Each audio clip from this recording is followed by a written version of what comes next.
My colleague Joe Peiffer is going to address this second point from Piava's perspective. Thank you, Sam. Hello, my name is Joe Peiffer, and I've devoted both my law practice and my adult life to representing investors and retirees. I'm proud to have represented thousands of retirees in cases against their brokers, large financial services firms, and investment banks. I have twice served as chairperson of the Business Tort Section of the American Association for Justice, served as the president of Piava, currently sit on the board of directors of Piava, served on the FINRA task force, and testified extensively on behalf of the fiduciary rule, and I've even testified at the DOL on the very topic at hand. Whenever I have the opportunity to speak for investors, I feel compelled to talk about retirees of a major oil and gas company in Louisiana who lost most of their life savings to a conflicted broker. Some didn't have enough money for lodging and stayed with me at my house throughout the course of the 90-day trial. I understand the pain of someone losing their life savings. When someone walks in our doors, typically they are absolutely devastated. And when I say devastated, I think of a man who had to rent a room from his ex-wife because he ran out of money. I think of countless others who have either contemplated or attempted suicide. My vocation has truly become my avocation.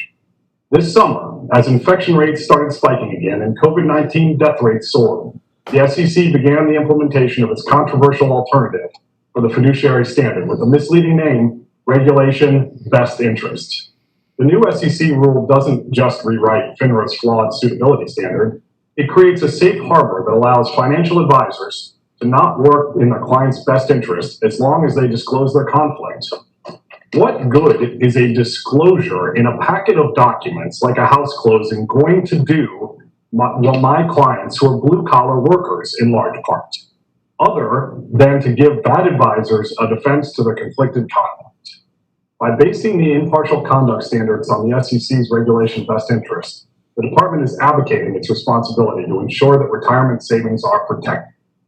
The goal of the department should not be to unify the regulation of retirement investments, thereby lowering the standard of conduct expected by those who provide advice to retirement investors. Rather, the goal of the department should be to ensure that those providing advice to retirement investors are held to the highest fiduciary standards.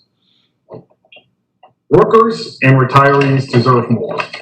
They deserve real protections. As Piava said in its comment letter, the department should not reinstate the 1975 regulation. Rather, the department should adopt new regulation. Any individual providing investment advice for a fee should be deemed an investment advice fiduciary and held to the highest fiduciary standards. To the extent the department establishes exemptions, such exemptions should not lower the fiduciary obligations of investment advice fiduciaries. Frankly, my clients and retirees already think they're getting a fiduciary standard. They already think they're getting fiduciary advice. Retirement investors deserve to have their retirement savings protected, as was intended by the enactment of ERISA. Piava urges the department to adopt standards that go beyond those adopted by the Commission in Regulation BI, which the Commission itself conceded was not a fiduciary standard. Thank you for the time.